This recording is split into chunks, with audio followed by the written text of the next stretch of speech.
ইংরেজবাজার ব্লকের সাতটারি উচ্চ বিদ্যালয়ে বার্ষিক ক্রীড়া প্রতিযোগিতা এবং সাংস্কৃতিক অনুষ্ঠান আয়োজিত হলো। ক্রীড়া প্রতিযোগিতায় স্কুলের শতাধিক ছাত্রছাত্রীরা অংশগ্রহণ করে। ক্রীড়া প্রতিযোগিতার শেষে আদিবাসী নৃত্য এবং সাংস্কৃতিক অনুষ্ঠান আয়োজিত হয়।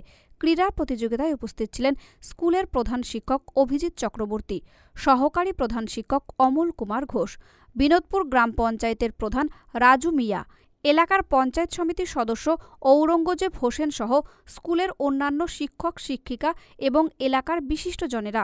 ক্রীড়া প্রতিযোগিতায় অংশগ্রহণকারী বিজয়ী ছাত্রছাত্রীদের পুরস্কার এবং শংসাপত্র তুলে দেন উপস্থিত অতিথিরা।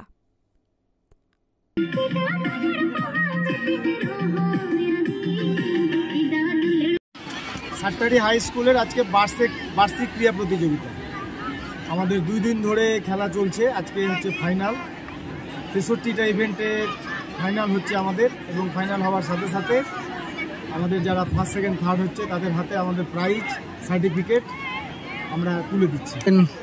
খেলাধুলাই এখন আমাদের যেটা খুব প্রয়োজন আর কি বিদ্যালয়ে, কারণ ছেলে মেয়েদের মধ্যে খেলাধুলার এই সার্বিক প্রয়োজনীয়তাটা যদি গড়ে তুলি তাহলে তাদের শরীরটা ঠিক থাকলে পড়াশোনার মানসিকতা তৈরি হবে। সেই জন্য আমাদের খেলাধুলাটাকে সামনে রাখতেই হবে, খেলাধুলাকে আমাদেরকে প্রাধান্য দিতে হবে। শরীর শক্ত না হলে ছেলে মেয়ে পড়াশোনায় মনোযোগী হবে। আমাদের পরিকল্পনা অনেক, যেহেতু আমাদের মাঠটা ছোট, সেই ক্ষেত্রে আমাদের এখানে আমরা একটা চেষ্টায় আছি যে ইনডোর করা যায় কিনা আর কি, যেখানে ইনডোরে ছেলে মেয়েদের বিভিন্ন খেলার সুযোগ সুবিধা হবে।